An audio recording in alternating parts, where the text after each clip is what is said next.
নির্বাচনকালীন সমস্যা হতেই পারে, প্রতিপক্ষের আঘাত বা বিভিন্নভাবে শত্রুতামির আপনি পড়তে পারেন। তো আমার চিকিৎসক হিসাবে চিকিৎসা দেওয়ার পূর্বে আপনাকে সাবধান করাই মূল কাজ। Prevention is better than cure. নিরাপত্তা আগে, নিজের জীবন আগে। আল্লাহ পাক আপনাকে অনেক যত্ন করে অনেক ভালোবেসে পৃথিবীতে পাঠিয়েছে। সামান্য লোভে, আরেকজনের উস্কানিতে মারামারি, কাটাকাটি, গোলাগুলি এগুলো করবেন না এবং নিরুৎসাহিত করবেন। এটা আমার প্রথম কথা। বর্তমান প্রেক্ষাপটে এবং অতীতের অভিজ্ঞতা যেটা দেখা যায়, বিভিন্ন সহিষ্ণুতা হয়, বিভিন্ন দিকে মারামারি হয়, দৌড়াদৌড়ি হয়, বা আপনারা সবাই গ্রামে চলে গিয়েছেন অনেকে, বা গ্রাম থেকে ফিরে আসবেন।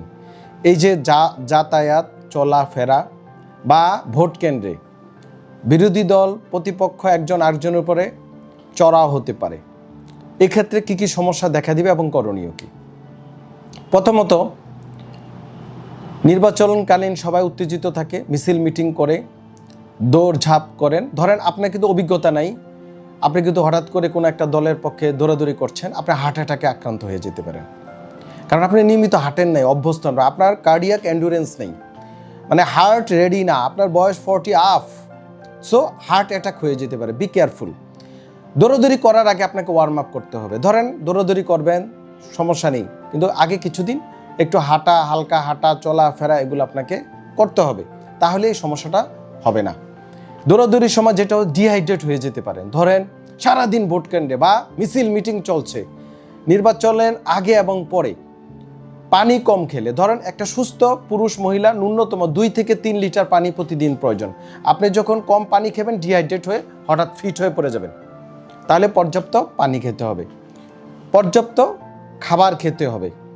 আবার অনেকে আপনারা খাবার খেয়ে মিছিলে গেলেন, খাবার খেয়ে ভোট কেন্দ্রে গেলেন, এটা করা যাবে না। যে কোনো অ্যাক্টিভিটিস, ধরেন মারামারি, দৌড়াদৌড়ি, সব জায়গায় কী করতে হবে? খালি পেটে যেতে হয়। খালি পেটে খাবার খেতে হবে, অন্তত 3-4 ঘন্টা আগে খেয়ে নিতে হবে। তারপরে একটা এনার্জি পাবেন, ওই এনার্জিটা আপনারা ফাস্টিংয়ে ওই এনার্জিটা আপনারা ব্যবহার করতে পারেন। কিন্তু যদি ভরা পেটে যান, ভরা পেটে মেটাবলিজম শুরু হয়, ডাইজেশন শুরু হয়ে যায়, আপনি ক্লান্ত হয়ে পড়বেন। তখন কিন্তু আপনি দৌড়াদৌড়ি করতে পারবেন না, ভোট কেন্দ্রে আপনার পছন্দের প্রার্থীর পক্ষে বা ভোটারদেরকে নিয়ে যেতে পারবেন না, এগুলো হতে পারে। এই যে গ্রামে যাচ্ছেন, বাস, ট্রেন, বিভিন্নভাবে বাবা ফিরে আসবেন, আপনারা কি করবেন? গাদাগাদি হয়ে বসবেন বা ছাদে যাবেন। একটা বা ছাদে গেলে কি একটা আঘাত পেতে পারেন, হুট করে একটা গাছের সাথে পড়ে শেষ, ইনস্ট্যান্ট মৃত্যু। সো আমার কাজ চিকিৎসক হিসেবে আপনাকে সাবধান করা। নিরাপদ সড়ক, নিরাপদ লঞ্চ, নিরাপদ ট্রেন, নিরাপদ উড়োজাহাজ, মানে আমাদের চলাফেরায় আপনাদের এই নিরাপত্তা খেয়াল রাখতে হবে। চলাফেরা একজন বলল যে আমি অমুক দলের লোক, আপনি দেখলেন আপনার পছন্দের দলের লোক, ভাই এই যে খাবার চলেন খাই, খাওয়ায় আপনার থেকে সব নিয়ে যাবে, দল আপনাকে নিয়ে যাবে, সাবধান। এই অমুক দল তমুক দল আপনাকে কি করবে? খাওয়াই দিবে। ধরেন বাসে, ট্রেনে, বিভিন্ন জায়গায়, পরে আপনাকে আইসিইউতে পাওয়া যাবে। সো অপরিচিত লোকের খাবার খাবেন না, খুব সাবধান, বি কেয়ারফুল। আমাদের ইতিহাস বলে বাংলাদেশে নির্বাচনকালীন দুষ্টামি করে, কি করে? প্রতিপক্ষ ককটেল বিস্ফোরণ করায়, বিভিন্ন বোমা দেওয়ার চেষ্টা করে, ধরেন ভোট কেন্দ্রে তাণ্ডব করার চেষ্টা করে। তাহলে সেখানে কি হতে পারে? ধোঁয়া হতে পারে। ককটেল বিস্ফোরিত হয়ে বিভিন্ন স্প্লিন্ট, কাঁচের টুকরা বা বিভিন্ন মেটাল শরীরে ঢুকে যেতে পারে। তাহলে করণীয় কি? করণীয় হচ্ছে ধোঁয়া থেকে যতদূর সম্ভব, ধোঁয়া ইনহেল করা যাবে না। ইনহেল মানে শ্বাস নেওয়া যাবে না। দরকার হয় যতদূর সম্ভব একটা হালকা টিস্যু, টয় বা যেটা আপনার কাপড় দিয়ে একটু মুখটাকে ঢেকে শ্বাস নেন, তাহলে ধোঁয়াটা ডাইরেক্ট ঢুকবে না। যদি ইনহেল হয়, আপনি কিন্তু শাটডাউন করবেন, পড়ে যাবেন। সো আপনাকে এটা করতে হবে, ধোঁয়া থেকে দূরে যেতে হবে, নিরাপদ জায়গায় চলে যেতে হবে। যদি পড়ে যায়, আগুনে পুড়ে যান কোনো কারণে, চলাফেরা হোক বা যে কোনো নির্বাচনকালীন, আগুনে পুড়ে গেলে করতে হবে কি? তাৎক্ষণিক, যদি খুব পুরো শরীরে লেগে যায়, সোজা মাটিতে শুয়ে গড়াগড়ি দিতে হবে, মানে গড়াইতে হবে, শুয়ে পড়বেন, তাহলে আগুনটা নিভে যাবে। যদি পানির কোনো ব্যবস্থা থাকে সেটা করবেন, কিন্তু পানিতে নামবেন না। রিস্কটা কোথায়? পানিতে নামলেন, আপনি অজ্ঞান হইলে তো পানিতে পড়ে আরো মরে যাবেন, এটা করা যাবে না। তবে ডাইরেক্ট ফ্লোয়িং ধরেন নলকূপের পানি বা যে কোনো খাবার পানি বা যে কোনো পরিষ্কার পানি আপনি ঢালতে পারেন, এটা খুবই ইম্পর্টেন্ট। এবং ওই যে অনেকের ব্রেসলেট থাকে, আংটি থাকে, এটা সেটা, অনেকের সিনথেটিক কাপড় থাকে, অনেকে লেগে যেতে পারে। লেগে গেলে টেনে উঠানোর চেষ্টা করবেন না, কেটে কেচি দিয়ে উঠিয়ে ফেলবেন। বুঝাইতে পারছি? আর পর্যাপ্ত যদি আপনি জ্ঞান থাকে পানি খাওয়ার চেষ্টা করবেন, একটু লিকুইড বেশি খেতে হবে, না হলে হচ্ছে কি ওই যে বার্নের কারণে ডিহাইড্রেট হয়ে মানুষ মারা যেতে পারে। ওভার বার্ন হলে এটা হয়। যদি আপনার বিভিন্ন জিনিস আটকানো থাকে, এটা অনেক সময় আর খোলা যায় না। সো আপনার ওই যে আংটি বা অন্যান্য ব্রেসলেট বা শরীরে গহনা বা যে কিছুই থাকুক না কেন, এগুলোকে খুলে ফেলবেন। প্রয়োজন হলে কাপড় যতটুকু সম্ভব খুলে ফেলা যায়। এবং যদি এসি রুম থাকে এসি রুমে নিয়ে যাবেন, বা ঠান্ডা পানি, খাবার পানি, মিনারেল ওয়াটার, ডিস্টিল ওয়াটার এগুলো দেওয়া যেতে পারে। যদি হাতের কাছে ফার্মেসি পান, সেখান থেকে আপনি ওই যে স্যালাইন পানি দিতে পারেন, পরিষ্কার করে ফেলবেন, এগুলো করবেন। এগুলো হচ্ছে প্রাথমিক চিকিৎসার কথা আমি বলছি। এবং আপনাদের অবশ্যই বাসার মধ্যে বা নির্বাচনকালীন আপনাদেরকে গজ রাখতে হবে, প্যারাসিটামল জাতীয় ওষুধ, ব্যথার ওষুধ, কিছু গ্যাস্ট্রিকের অ্যান্টি আলসারেন্ট ওষুধ, ওমিপ্রাজল বা প্যান্টোপ্রাজল বা ইসোমিপ্রাজল যেগুলো আপনার খান, এগুলো পাশে রাখতে হবে। কিছু আপনার গজ, হ্যাঁ, স্টেরাইল গজ, এগুলা হাতের কাছে, এমনও জার্নিতে আসা যাওয়া এগুলো রাখা দরকার। ওর স্যালাইন, হ্যাঁ, ওর স্যালাইন যেগুলা প্রয়োজনে আমাদের এগুলা লাগতে হবে। তারপরে যদি নির্বাচনকালীন হোক বা যে কোনোভাবে হোক, যদি গুলি লাগে, এটা খুবই ইম্পর্টেন্ট। তো গুলি লাগলে যে সমস্যাটা হয়, প্রচুর ব্লিডিং হয়, ইনস্ট্যান্ট মানুষ মারা যায়। তাহলে আমাদের কাজ কি? কেউ গুলি নিজে হন বা কায়ো হলে সেটা হতে হবে পরিষ্কার কাপড়। যদি কাপড় যাই আছে আপনার হাতের কাছে, সেই কাপড় দিয়ে গুলি স্থানটার মধ্যে কাপড় ঢুকিয়ে দিতে হবে, যেন ব্লিডিং বন্ধ করে। আমাদের ফার্স্ট টার্গেট ব্লিডিং, হাইপোভলিমিক শককে প্রিভেনশন করা, মানে আপনি যেন ব্লিডিং হয়ে মারা না যান। আপনি যখন কাপড় ভালো করে পেঁচিয়ে ভিতরে ঢুকিয়ে দিবেন, এবং এটা আবার খুলে দেখবেন না যে ব্লিডিং বন্ধ হয়েছে কিনা। Don't do this. এটা করে যদি জ্ঞান থাকে, নিকটস্থ চিকিৎসা কেন্দ্রে বা হাসপাতালে চলে যাবেন। পরিষ্কার কাপড় থাকবে বা গজ থাকলে, বা স্যানিটারি প্যাড, বাচ্চাদের যে ডায়াপার, ন্যাপকিন, এগুলো সব স্টেরাইল, মহিলাদের যেগুলো ইউজ করে এগুলো স্টেরাইল, নতুন যেগুলো, এগুলো দিয়ে আপনি চেপে ধরে রাখবেন, ধরে রুগী হাসপাতালে নিয়ে যাবেন। অনেকে মাথা আঘাত পায়, বমি হতে পারে, অনেকে ঘাড়ে আঘাত পায়, বমি হতে পারে, অনেকে আবার এটা নড়াচড়া করে আপনারা দেখেন রুগী বাচ্চা আছে কিনা, এটা করা যাবে না।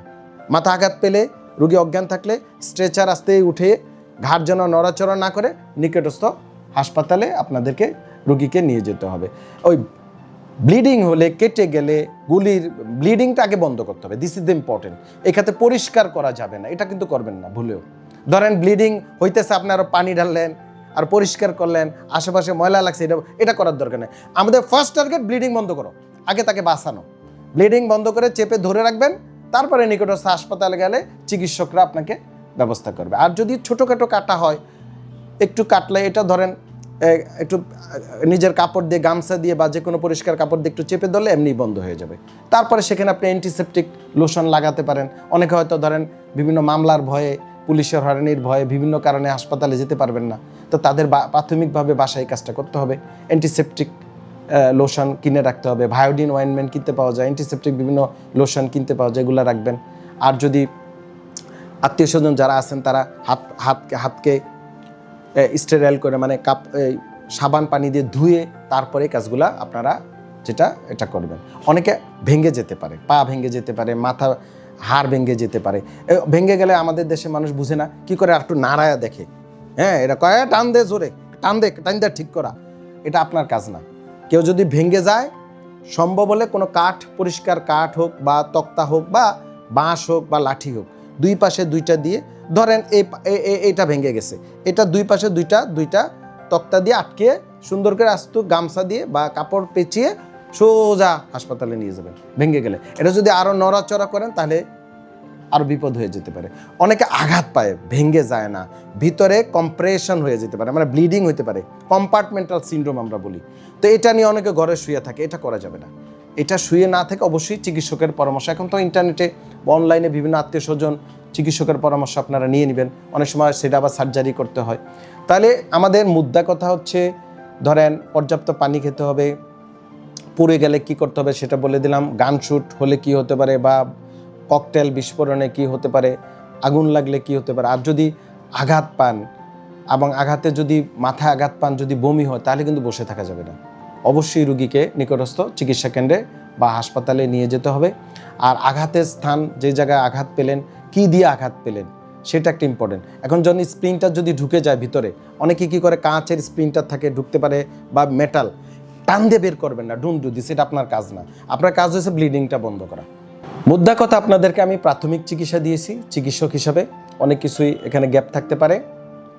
যে কোনো পরিস্থিতিতে অবশ্যই চিকিৎসকের শরণাপন্ন হতে হবে এবং আপনারা নিজেদের নিরাপত্তা, নিজের ভাই বোন আত্মীয় স্বজন সবার নিরাপত্তা এবং দেশ ও জাতির সুস্থতা, ভালো থাকা, আমাদের রাজনৈতিক শান্ত থাকা, মানে রাজনৈতিক অসহিষ্ণুতা থেকে আমরা সবাই চেষ্টা করব যেন ভালো থাকতে পারি। আমরা জাতি, ধর্ম, বর্ণ নির্বিশেষে আমরা সবাই এক বাংলাদেশি, আমরা সবাই এক জাতি। আমরা একজন আরেকজনকে অবশ্যই ভালোবাসবো, প্রতিহিংসা পরায়ণ হব না, আমরা এই জাতীয় কাজ করব না। সবাই ভালো থাকবেন। আসসালামু আলাইকুম ওয়া রাহমাতুল্লাহি ওয়া বারাকাতুহু।